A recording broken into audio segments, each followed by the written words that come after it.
Hi, and welcome to today's show. This is Black-owned businesses minding our marketing brand. I swear to you, I was expecting an intro from our sponsor, Vernique, and was taken off guard. So my apologies. But welcome to the show. The Florida Association of Black Chambers of Commerce presents today's Lunch and Learn, Minding Your Brand and Marketing Business. This Lunch and Learn series is sponsored by Florida Power and Light Be Powerful educational series. I'm your moderator, Jessica Garrett Motkins, and joining us today is Takesha Roundtree, the brand influencers, and Gary Luima, First Step Legal Solution. Thank you both for joining us. And to our audience, if you have any questions throughout today's Lunch and Learn, please feel free to send them our way. We're broadcasting live on X, IG, LinkedIn, Facebook, and YouTube. So let's jump right into today's show. Keisha, let's start with you. Give us a little bit about your background and how the brand architect began. I mean, you as a brand architect began. Absolutely. So again, I'm Takesha Roundtree with the Brand Amplifiers. Thank you for having me. Really excited to be here. A little bit about my backstory, which is extremely unique. My husband and I have been married for 27 years, and we together run the Brand Amplifiers. And before we started the Brand Amplifiers, we each had individual careers, myself as an interior architect and Warwick as a loan officer. And so when my daughter, we have two young daughters, and when she was about, one of them, the youngest, was about 6 years old, she decided that she wanted to be a DJ, which we thought was quite odd for such an introverted young lady. But we also realized that there was a serious uniqueness about this, right? A young lady who wants to be a DJ. And at the time, there weren't very many female DJs. And so Spinderella was really the only one that we had known of from Salt and Pepper the Group. Many of you may be familiar with them. And so we decided that we would brand her and market her, at the time, not having formal education in that, but still deciding, well, let's take a stab at it and see what this looks like. And because she was so unique as a 6-year-old young Black female who is aspiring to be a DJ, that actually took off much faster than we anticipated. And so we'll have a conversation about your uniqueness a little later. But we branded and marketed her so well that she ended up DJing for the Obama family at the White House, Will Smith, Jamie Foxx. Her current clients are McDonald's, Abercrombie and Fitch. If you guys are familiar with the show My Super Sweet 16 on MTV, we actually have our own episode, which is episode 9, season 10, if you're interested in checking that out.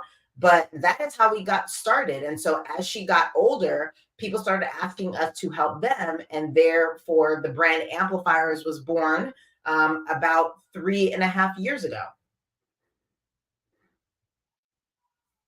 And Gary, we're going to go over to you. Can you give us a little bit of background about how your firm began? And then we'll delve into the marketing and branding aspect of it. All right. Good afternoon, everybody. My name is Gary Luima.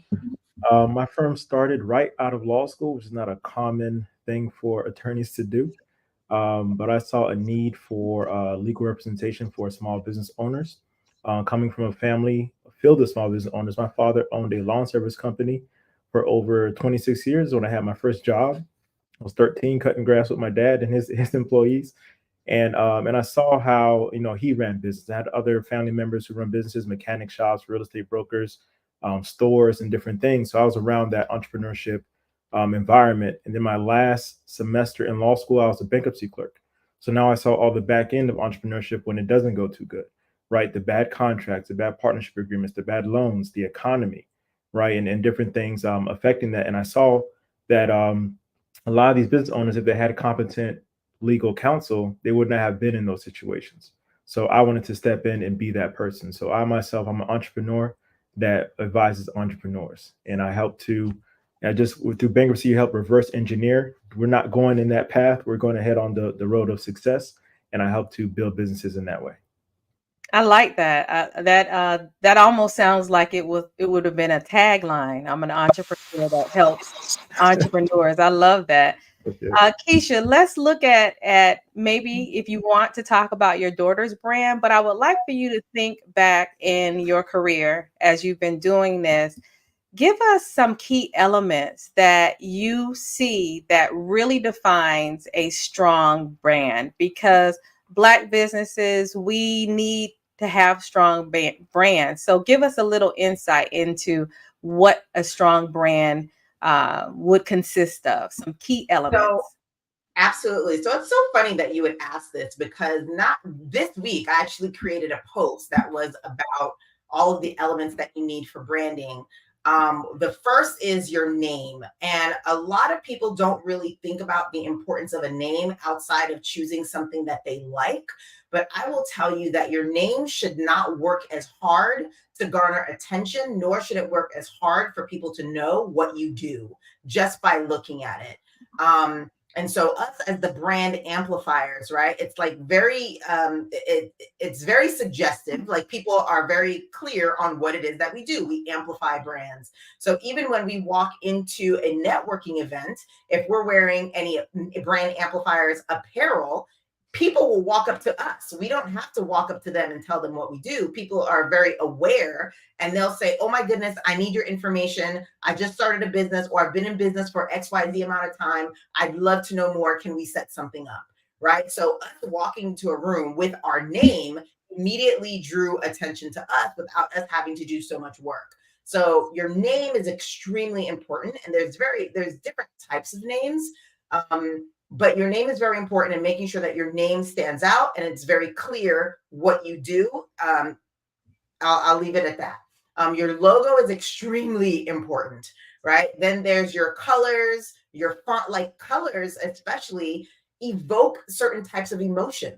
So it's important to understand what those emotions are. Who you are as a brand is important, but also who it is that you're serving is important. And too many times we think only of ourselves and what we like, what we prefer, without necessarily thinking about who it is that we're serving and how they may feel about what they're seeing.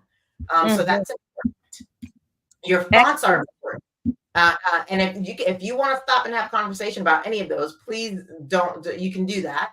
Fonts are important because they provide personality, right? Are you fun? Are you whimsical? Are you serious? Right? So you want to make sure that your fonts also evoke a certain type of emotion around your personality. It tells a little bit about who you are. Um, Photography and imagery, extremely important. A lot of brands don't have enough of this. And so when you don't have enough photography or imagery that represents your brand, then when you go on to create, for instance, your website, you're expecting your website designer to also be your graphic designer, to also go and figure out what photos you want or what represents you. That's actually making the job way more difficult for them. Not only that, you're leaving it in their hands to decide what your brand should be, right? And you don't want that. You want to be very clear. Make sure you have photography that represents your brand, whether you need props, whether it's professional photography of yourself, any imagery that represents the types of services or products that you represent, product photos, all of those are important. Icons and graphics. Your story is important, right? Because sometimes deciding between one brand or another, a lot of it is who you resonate with, right? Like I prefer Ben and Jerry's ice cream because I love their story. I love what they stand for.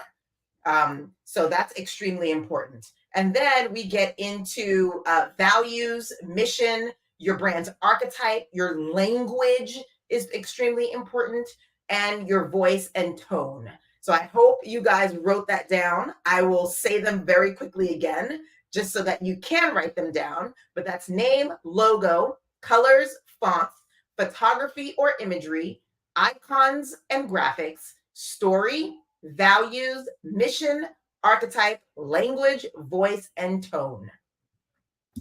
Yep, that was it. All right. Thank you for joining us today. No, just kidding. I will tell you this. When I started Hip Rockstar, I used what I called my focus group. My focus Mhm. group was my family and friends, and we went through evolving our name because we originally in the 90s were known as Two Groovy Productions. Mhm. But there was time for a name change. We had grown, but our brand had not grown.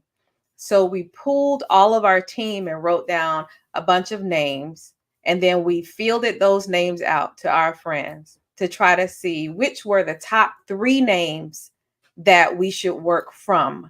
And this was in 2000, I think, in 6. And based off of that, there were the 3 words: rock, star, hip. Yep.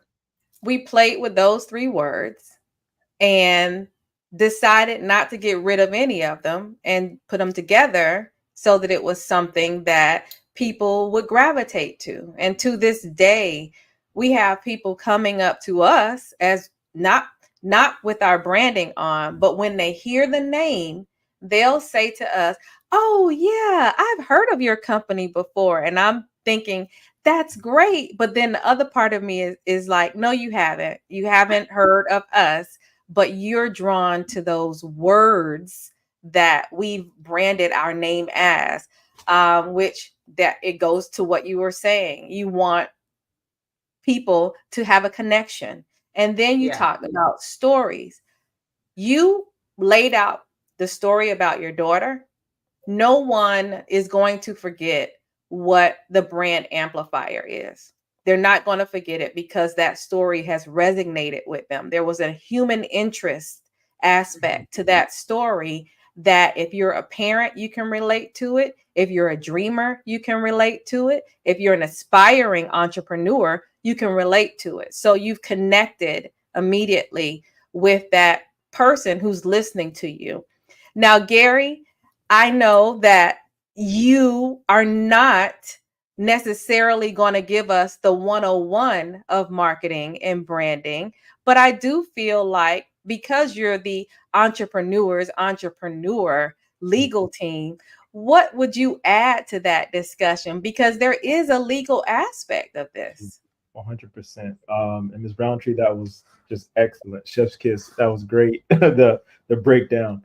And on the other side of that, so I wasn't always good with the face of these businesses. I work on the back end as an attorney, and my biggest thing with building a brand is just quality.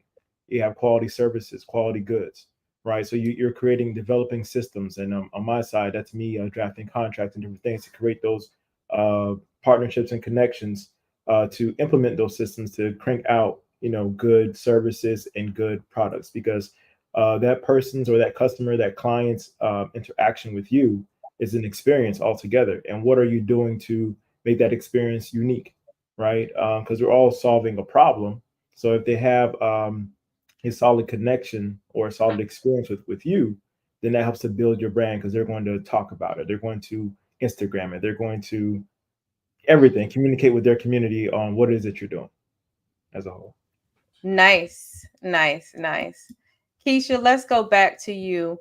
I think that you've given us a number of practical steps, but tell us, how does that translate to a business owner? What can they do to create that unique and compelling brand identity? Right. The first thing is there are two components that you want to think about first. And those two components are who you are as a business, what are the services or the products that you provide. And as Gary was saying, what problem do you solve? And that second piece is, who do you serve? That is extremely, extremely important as to how people will remember you and what types of people are going to remember you. So if you think about, one of my favorite stories around this is when you think about Toys R Us, right? The person who created Toys R Us was not the same demographic as the audience that he was serving, right? This Right, was an right. adult male in his 40s that created Toys R Us, which were for children. So everything about that brand had to resonate with children. The colors, the fonts, the giraffe, right? All of these personalities, that all of these elements that create a personality draws a particular audience. And so you want to deeply think about who it is that you're serving, what it is that you have to offer them, and how can what you offer them be memorable to them. Right. And so all of those elements help in your marketing. A lot of times we think, well, I've already done this or I've already put this out. I like to think of my brand almost like when I go to a concert, right? So, many of us have likely been to a concert and you want to hear all of that person's old hits. They put out a new song and you like, oh. And it's not that you're not going to enjoy the song. It's just that you haven't heard it enough for it to resonate with you. So everything you're creating, you want to remember it from your audience's perspective. And to them, it has to be familiar. But if things about your brand keep changing, there's nothing for them to familiarize themselves with, nothing for them to fall in love with, nothing that will resonate. And so therefore, you fall on deaf ears. And that's the importance of having a brand that people understand, they like, they know, they're familiar with, and then they start to look for and then share those experiences, as Gary was saying. Yes, yes. Are there any examples that you could cite of someone who you've seen go from X to Z when they have modified or finally built their brand? I would love to. So there is a brand called Honey Pot. They're a Black owned. Well, they've actually sold.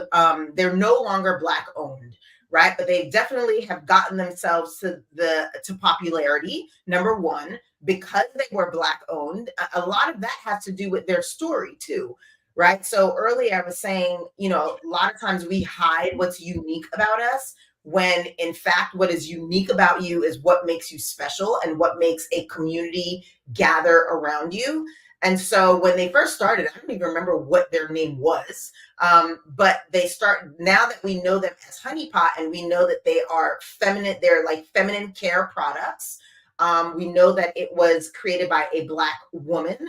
And all of those and so when they started putting the brand together and we started to understand the story behind it, that resonated with Black women. And then it started to be shared with other women of other cultures who started to become in love with it. But one of the things that Gary said that was important too was they created processes, right? Because you can have an amazing brand, but if you don't have all of the processes in place to make sure that it's sustainable, then that too will fall deaf. But they are one of my favorite brands that have done really well in transforming themselves into something very marketable, something very known, and something very well liked. Thank you for that. Gary, I want to talk to you about unique challenges that Black businesses have faced as it relates to branding and marketing. And have you had any clients or have you assisted someone and witnessed this being addressed? 100%. I would say the primary thing is setting the budget for marketing. Because I believe in AAA, not the car service company, but attorney, accountant, advertising, right? So you didn't go to law school, you're not an accountant, and you most likely don't know much about advertising. So you have to delegate those things. Get people on your team and address each of those factors. But by creating a budget with your advertising, at least you know how much money you have to spend. Now you can actually work with people. Because a lot of times we keep things abstract.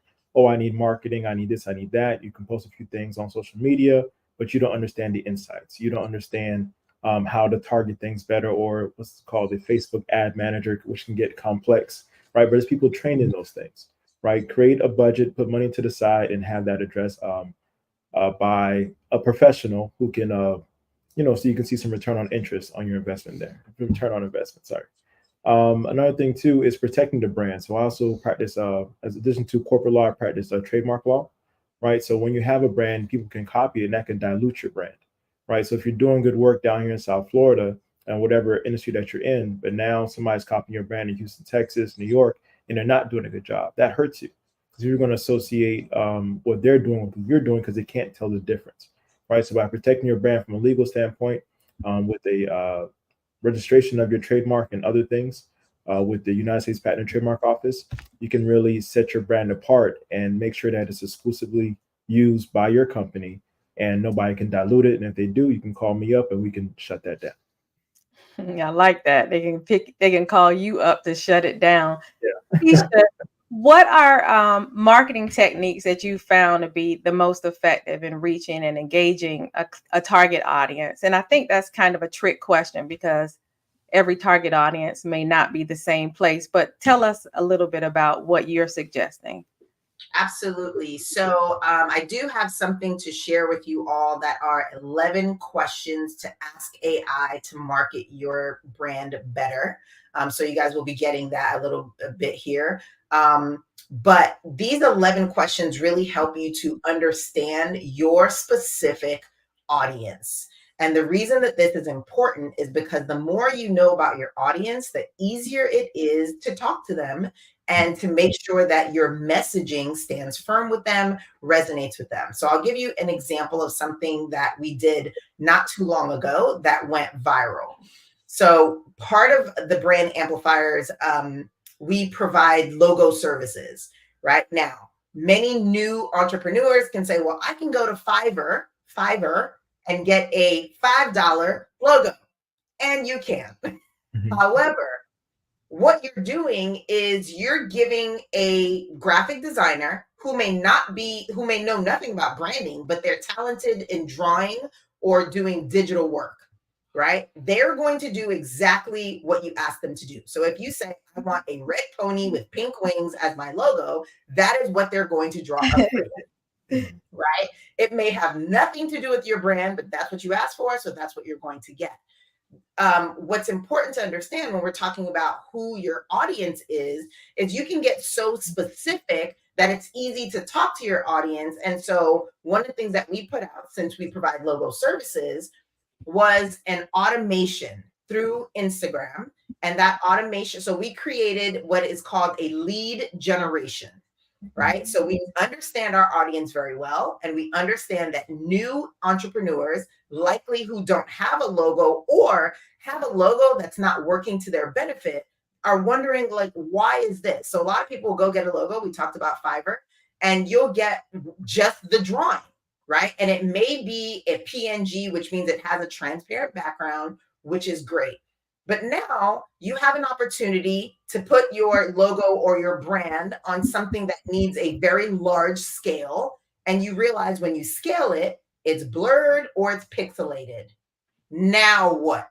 Right? What do we do with that? So you're actually supposed to have, most brands, between 20 to 25 files, right? So your logo should come in different formats. So you should have an all white logo. You have your regular logo. It should be all white version of it. So you can put it on a black background, for instance, or a dark background. You should have an all black logo that's going on a light background. You don't always have control over what your logo is going on. So having different variations of that logo allows you, or the person that's using it, to mix and match without altering your logo, right? And so back to my point, we put out this free logo checklist, essentials checklist.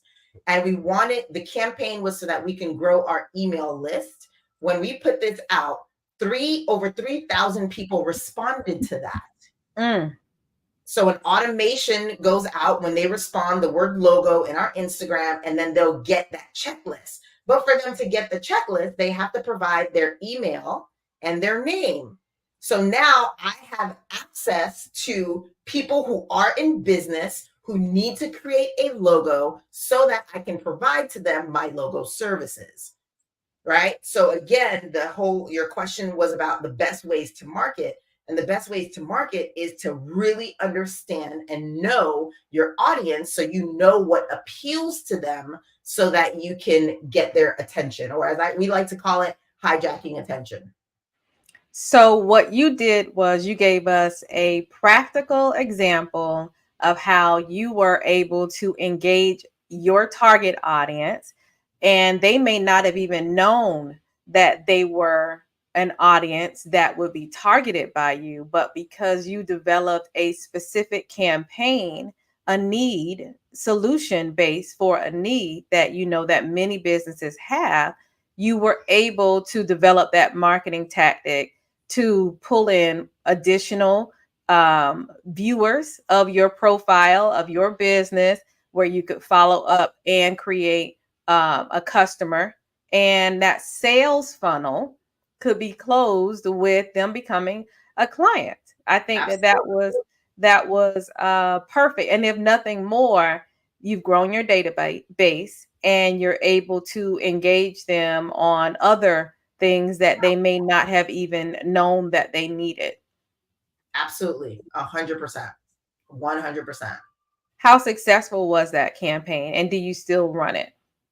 Yes, so the campaign is still there. It still runs. It goes to my so we have courses that we sell as well. So the other thing is that it also helps us to create products. So for instance, yes, we do logo services at an agency level, but we also understand as an agency that everyone may not be able to afford our agency level services. So what that does is it also starts to offer them, it'll tell them, these are the services that we provide. However, here are two alternatives. One of them is a one-on-one consultation, where I'll take a look at whatever logo they have and provide them some guidance by understanding their audience or helping them to understand their audience, and then giving them advice on what their logo could or should be. And then that checklist provides that if you can't afford it with me, but you have a friend, for instance, that's a graphic designer, now you know how to come to your friend and say, hey,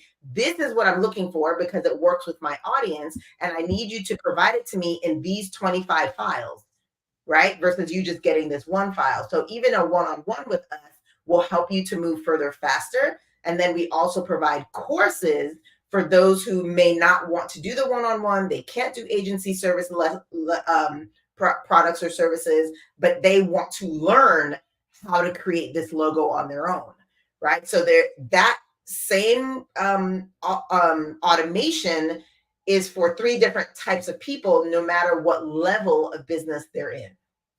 That's great. That's great. You have figured it out. Many don't, because there are a number of different reasons, but you stated one of the big ones.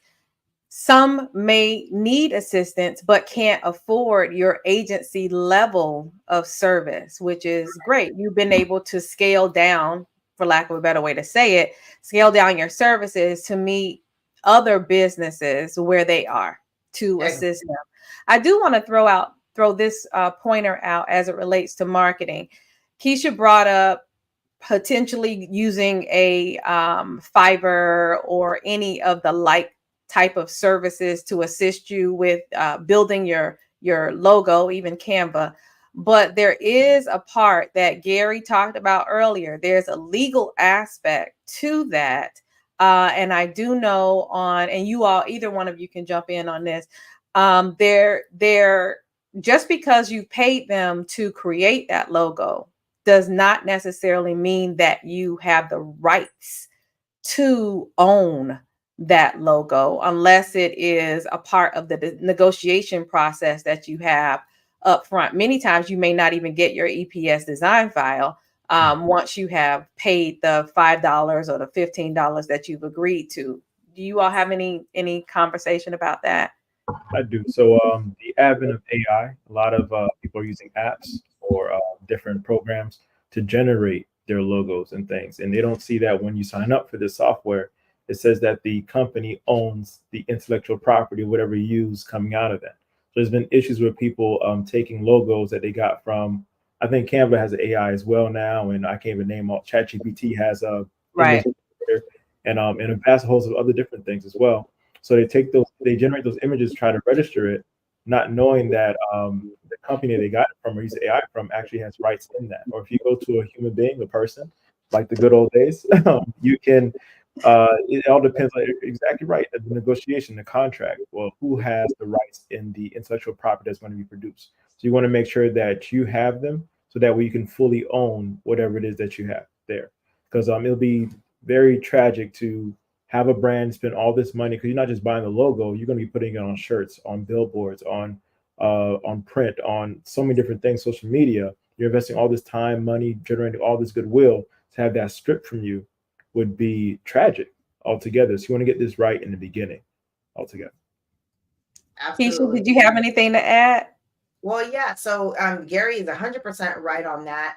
One of the differences with working with an agency like ours is we actually have a contract that you sign. So it's not just, hey, Keisha, we have this idea. Can you draw this up? That's not how it works, right? So we'll have a one-on-one with you first to understand, again, your audience.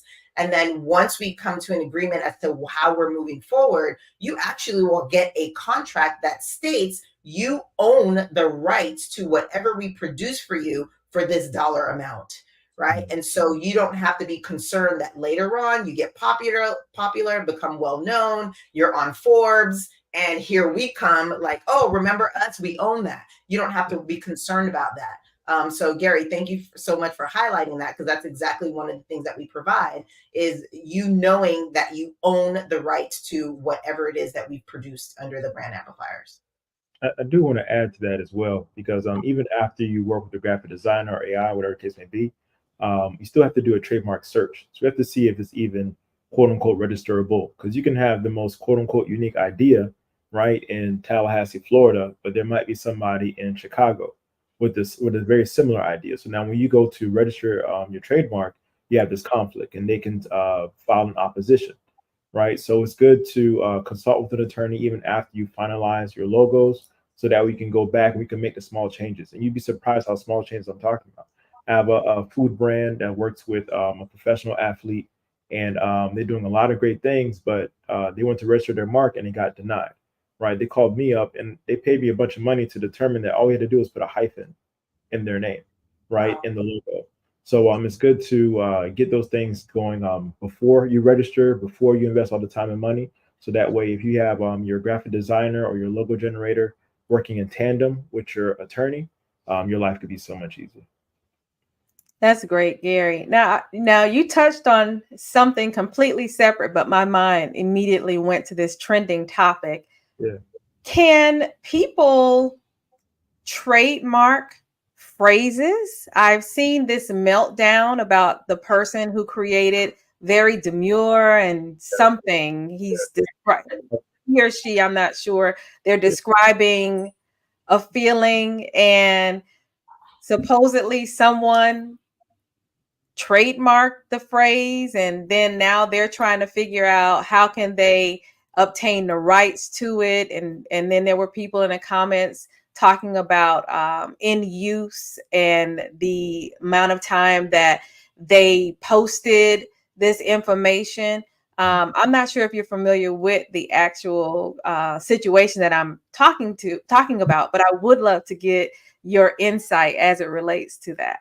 Yes, very, very mindful, very demure, very, I forgot the rest of the varies, Yeah. but yes, I've been having a field day on social media with that, largely because on September 21st I'm doing an influencer workshop, right? So influencers are out there creating all this intellectual property. They don't know how to start businesses, they don't know how to protect the intellectual property, and a host of other things like reading contracts and different things. I'm doing a workshop to help them with that, and part of my workshop is that trademark, right? So you're using this trademark.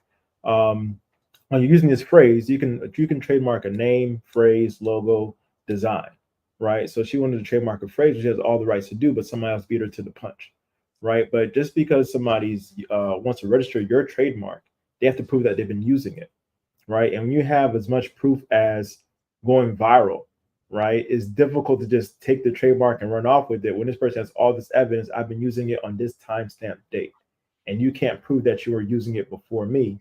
So there's going to be an opposition filed for cancellation, and hopefully she's successful. Hopefully she has good counsel and they could guide her through that.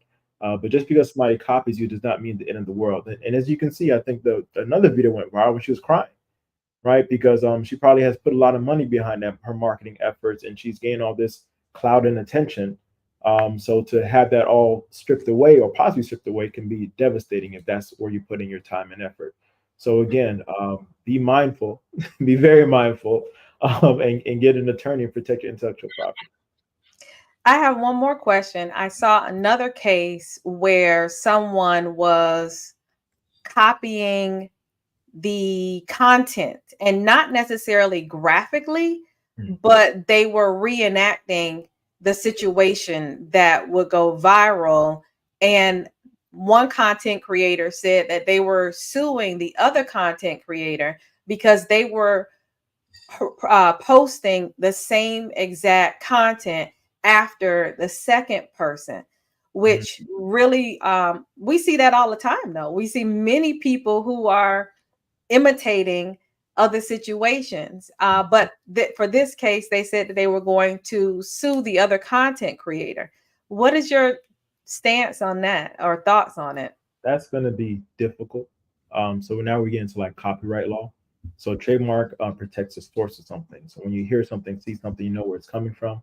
Copyright protects content on a medium. So in this case, like acting, talking, jokes on video, right? That's content on a medium. But there's fair use, right? So with fair use, you'll see television shows like back in the day, Mad TV, or what's it now, Saturday Night Live. They're making fun of everybody. So if you're using it in a funny, comedic, satirical way, you have fair use to actually use it, right? But it has to be different enough. And if you're just copying it word for word, trying to replicate the same thing, you could get into some trouble. But because it may be in a comedic sense, you might have a lot of leeway to copy it. And that's where a lot of influencers, or even comedians like Cat Williams went on that couch with Shannon Sharp. Like people are stealing jokes. Well, they can, So that's pretty much how it goes for the most part. Nice. I also wanted to find out if customer engagement. Mm. What is that? How does that help? How can you I guess have your strong brand strategies? You think that they're strong, you think things are moving great, but your customer is not engaging. What do you need to do, or how do you adjust?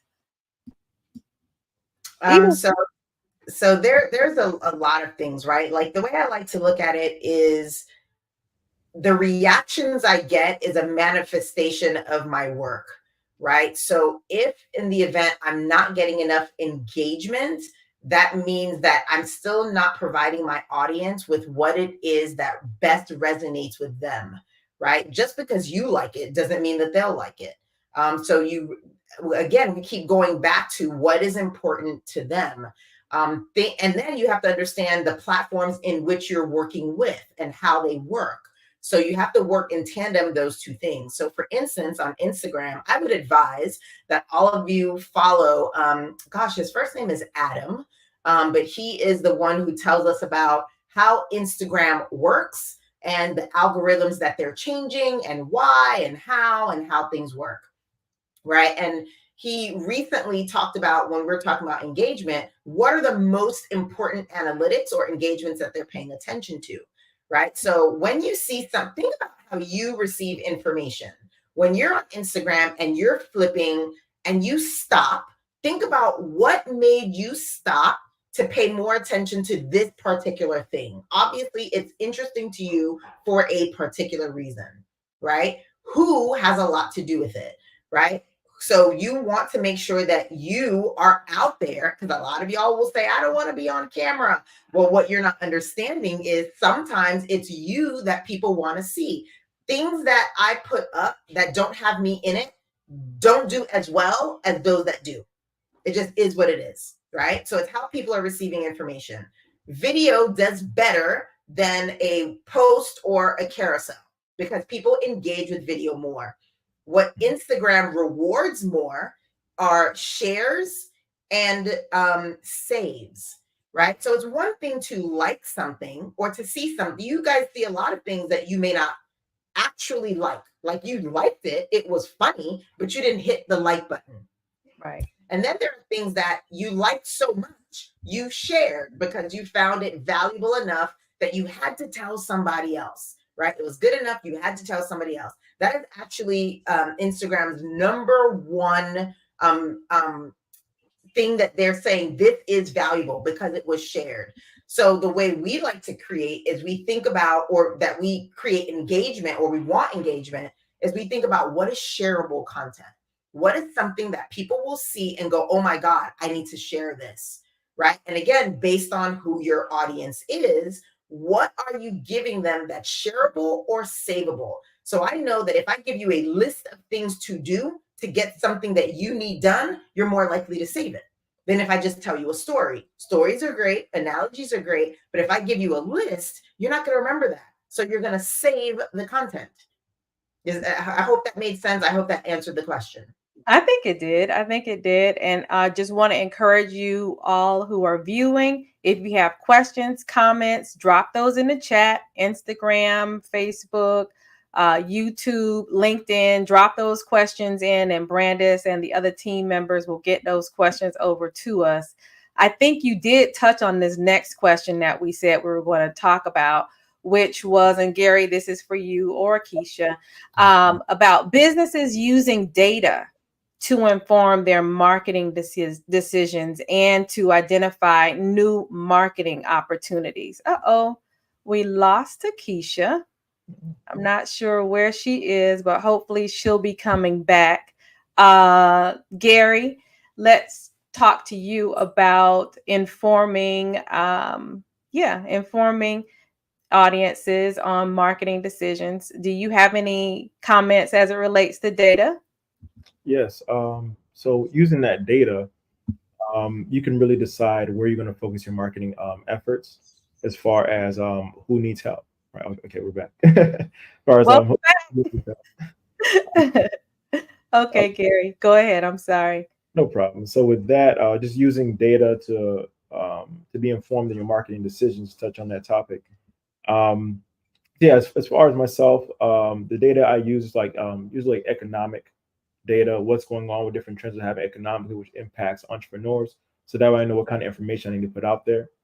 Small example of that, as far as running a corporate law firm, there's a lot of acquisitions happening. A lot of boomers are selling their businesses because they're getting older, right? And a lot of Gen Z and millennials are in a position where they're building some wealth and they're looking to acquire those assets, right? So meet in the middle, right? So I have to go even further, right? Who's going to connect the two? So I have a team of business brokers, a team of CPAs, and business evaluators who are keen to the market of people doing that and using that data. I can insert myself to gather up all those clients, right? But and even learning now, putting up that influencer workshop, working with a marketing team, seeing behind the scenes of the data of the engagement on Instagram. We all see these numbers. We have no idea what they actually mean, and now they're telling you what they mean. I'm like, oh, okay, this is different. But somebody who can actually crunch those numbers, like in this Roundtree, and see what's going on and how things are shared, would definitely um, help you focus on how to use your marketing budget more effectively. Mhm. Gary, how has it been working with the agency? Um, it's been it's been great. It's been great. Just definitely learning a lot. What I thought my audience wanted or needed didn't wasn't always supported by data, right? So we all have ideas and feelings of what we think our people want, but we're again, I'm AAA, so I'm in the attorney space. I don't do the accounts and I don't do the advertising side, so I'm not an expert in that. So I got to take in that information to be more effective in what it is that I'm doing. But Gary, if you really, really dumbed it down, you know who your audience is. You know who your customer is. You've been Yeah, doing it long enough where you know who they are.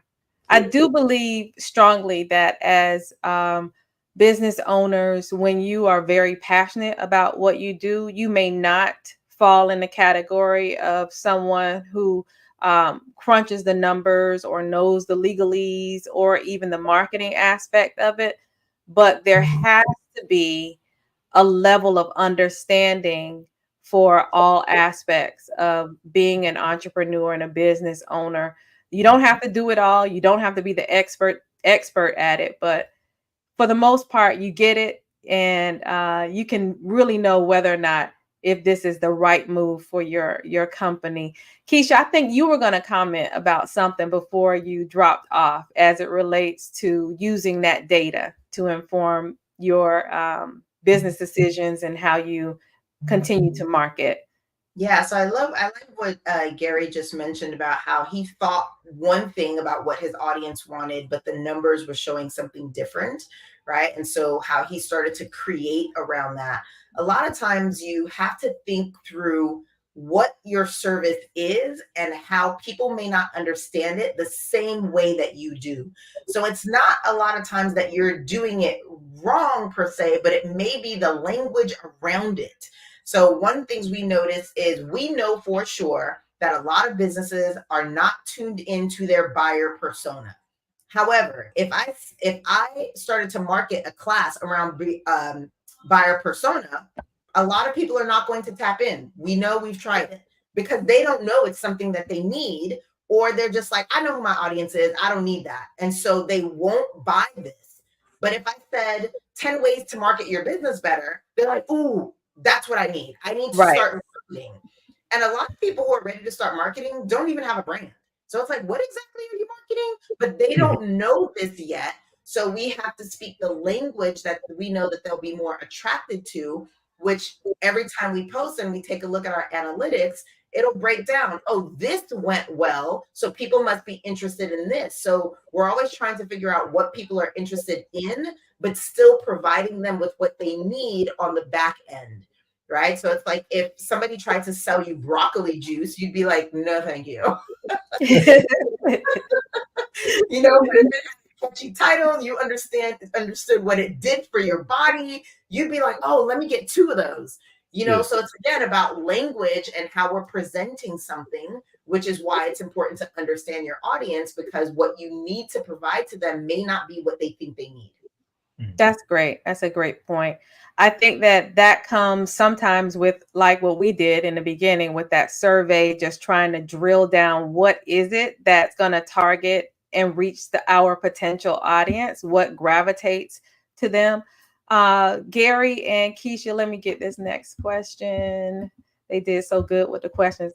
Okay, what are some KPIs, some key performance indicators that you track to determine your brand's success? And I guess success is maybe relative, but yes, that's the question. Thank you, Eric. So, one of the things I think entrepreneurs miss a lot is we make everything about the end point, which is sales, right? So it's like, I just want to get the sale. Did this marketing campaign work for the sale? But if we break it down, and you have things that are independent and individualized, you can figure out where points drop off, where they do well, and why they may not convert. Right. So earlier we talked about a campaign that was very specific to growing our email list, because we have some course products that will be dropping soon. And so we were like, okay, we need to grow our email list. So even though, yes, we need to make the sale, this particular campaign was specific to grow our email list. So that meant we were checking how many people responded to this and then actually provided their email. Right? The sales will come after that. Now, how many of those people that provided their email can I make a sale to? But that's one of the important factors that we look at. We did another, that post that I was talking about, the email where we got more than 3,000 people to respond to that. That actually got, I want to say like 125,000 views. And we got that many emails from it. Another campaign we did, which was also about logos, got 1.4 million views, right? But we didn't get emails from that because that's not what we were asking for. That particular campaign was strictly to grow our Instagram, right? So to grow our Instagram numbers, which at that time, that's what we were looking to do. At the time, we had 378 followers, right? We're now almost at 10K, really off that one post. Right. And so it was just like, okay, I'm going to give this tip that's extremely valuable to people. And it got shared so many times that it grew exponentially from that tiny number off of one post. But again, 1.4 million people saw it. And then 10K people followed based on that. It got like 54K shares. And then something around 60 something K saves. But what we were looking for, the endpoint to that was the followers. That's what we wanted. So we had to figure out, what do we need to do to get that? Right. But it wasn't immediately safe. Yeah. I think that's good. Gary, were you going to add something else? Because I wanted to add a question. Yeah, but give me 1 second on the comments. Keisha, you this is what I also heard you say when I was talking about data and being strategic about your marketing of your brand. There was a point in the brand amplifiers, I guess, growth where because you didn't start out with these courses. That's not how you started out. We all know that's not how you started out, because you told us your story and we remember your brand story. So there was a point within the growth of the business that there was a shift where you recognize there's another audience that we could potentially assist. And like all business owners, we can have another revenue stream. What was that identified for you that you could actually split or divide the marketing efforts that you're utilizing and providing for clients to go after this other group? Was it data, or how did that happen? Yeah, it was data. So initially, when we started, after working with DJ B and the Beats, we are like, oh my God, we have this great thing. People want to talk to us. Right. And so therefore we start the brand amplifier so we can help people with their brands. But this also happened at the start of COVID, where a lot of people were moving into creating businesses themselves, and they had extra money to do so. Right. So the timing of everything was perfect, where we had lots of clients who wanted our help immediately. And this was great. So initially, our close rate when we were talking to customers or potential customers was like 80%. We literally were closing 80% of the people that we talked to. That's good. Right. But as time progressed, that started to decline. People were running out of money. People were going back to work. People who wanted to be entrepreneurs and realized that it's not as easy as it seems on the gram, right? So it's like, okay, our numbers are going down. We're now at 70, 60, 50, and then we've gotten as low as 30 before, which is actually still high, right? If you're closing 3 of every 10 people that you talk to, that's actually still a very good number. However, with this decline, we talked about how you should be paying so much attention to your audience that you are recognizing their needs and then creating better products or services. We started wondering, well, how can we help the 70% that cannot afford our services? We still want to help them. How are we going to be able to do that? Right? A lot of times when we think about the audience, we don't think about the dollar amount that audience member has to have in order to do business with you. Right? Because you may provide this great service as an attorney, Gary, but not everyone can afford attorney services. Right? So then we said, okay, how are we going to provide to them our services if they can't afford us? And at first it was, okay, we'll put out posts that help people. And what we're doing is creating for them that we're a leader in that space. Yes. Right. So what we're doing is creating leadership in that space so that when they can't afford us, they will remember us first because they were getting a lot of information from us. I love it. Those who, for whatever reason, their business is just not moving, we can provide them teaching services. Right. So I will teach them how to do something, but there's no limitation on the amount of people I can teach, because if I'm giving them this information digitally, 500 people can sign up for this whenever they're ready to, and I'm still making money and you're still getting the service that you need. So we're helping each other. It's value for value. And so that's how we started to come up with, how can we help ourselves, but help other people at the same time? And the more helpful you are with something valuable, the easier it is for your company to make money. Nice. Nice. Okay, here's a question from our audience. Are there any recommendations for the best tools to capture your analytics? That's good. So each platform is going to be different. I use several different platforms. So when we talked about automation earlier, I use ManyChat, right? So ManyChat is an automation specifically for Instagram. It has others as well. I don't use the others, but Instagram. So it will tell me how things are converting. Instagram itself also has analytics. Another one that I absolutely love, and we are actually HubSpot partners. So we use a CRM called HubSpot. And so HubSpot also provides analytics to our everyday, all the things that we're doing every day. So whether it be our social media, whether it be an email campaign that we've put out. So it depends on what it is that you're trying to measure. But HubSpot allows us to put all of the data points that we use, all of the platforms that we use in one place, so that we can see the analytics on all of them. And so that is something that I highly recommend. Again, we are HubSpot partners, so we can do the onboarding. And the reason I'm mentioning this is HubSpot can be extremely complicated. And so it makes sense that if you decide HubSpot is something that you want or need for your business so that you can scale, you want to work with a partner and not just purchase it off the platform, because they will give you videos and articles. If you're anything like me, I don't have time for videos and articles, right? Like I need someone to walk me through it, and I need someone to do it for me. I pay people to do the things that I'm not an expert at.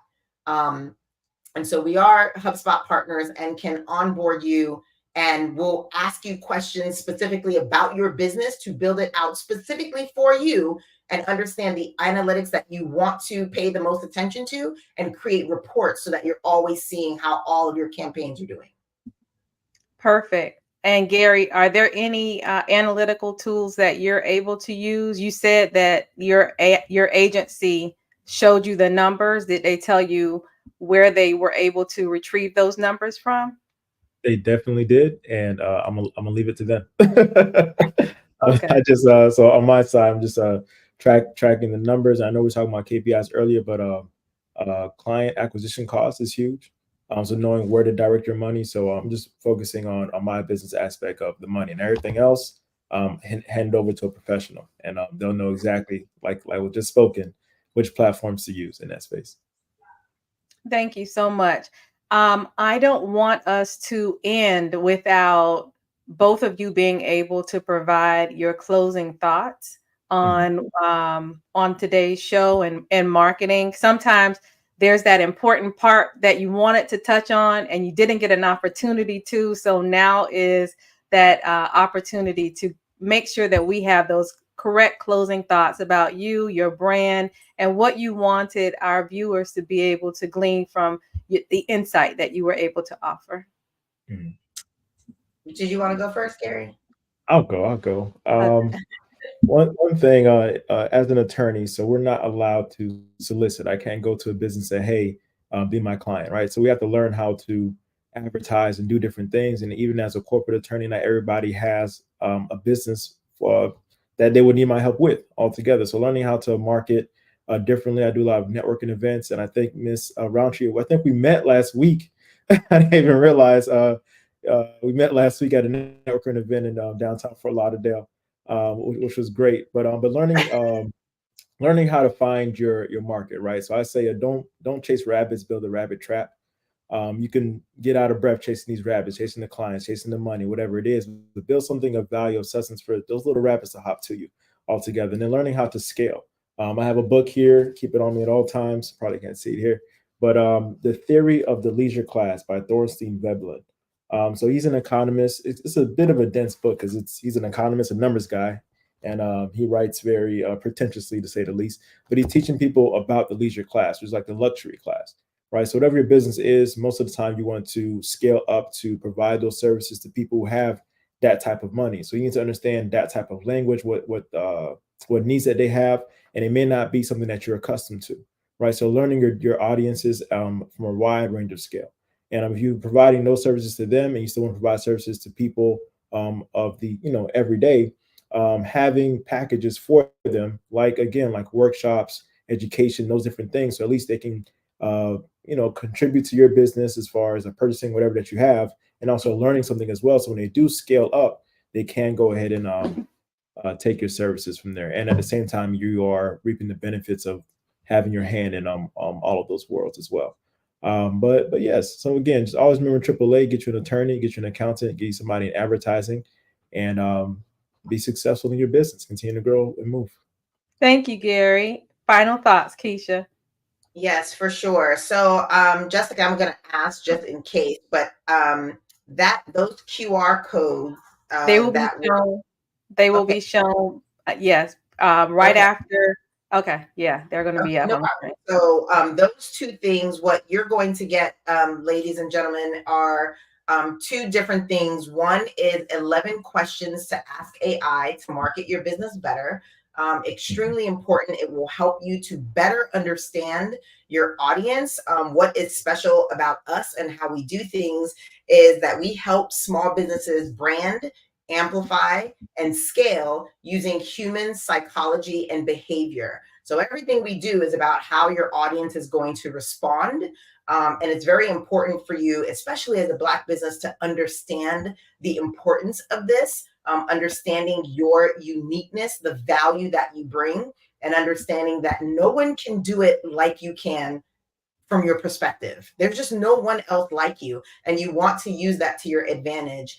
So things that I think are extremely important is reading, right? And it's not just reading anything. I know growing up, we've all heard, oh, it's so important to read. You have to read, you have to read.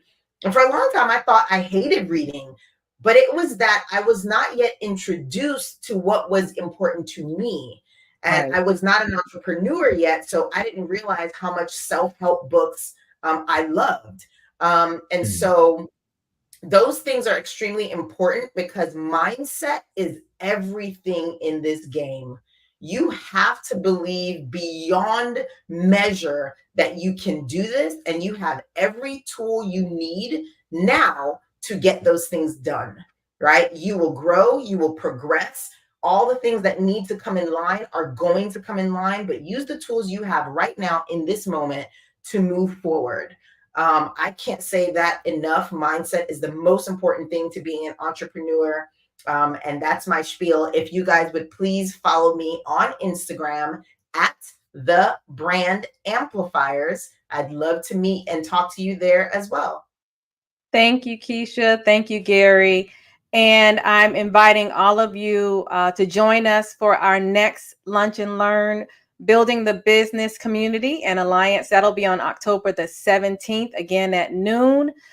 Thank you for joining us for this webinar. We hope that you gained valuable insight and information regarding marketing. Make sure you follow the Association of Black Chambers of Commerce's Facebook page to stay up to date on all of the events that they have going on. And with our closing thought from Florida Power and Light is Vernique Williams. Thank you. Greetings. Greetings. Greetings. My name is Vernique Williams. I am the Economic Development Project Manager for Florida Power and Light. Black-owned businesses are vital to the fabric of our economy, and today's session is all about empowering you with the strategies and knowledge to strengthen your brand and achieve marketing success. We have an exciting lineup of expert speakers who will share actionable insights and help you create a compelling brand identity and implement effective marketing tactics. Thank you for joining us.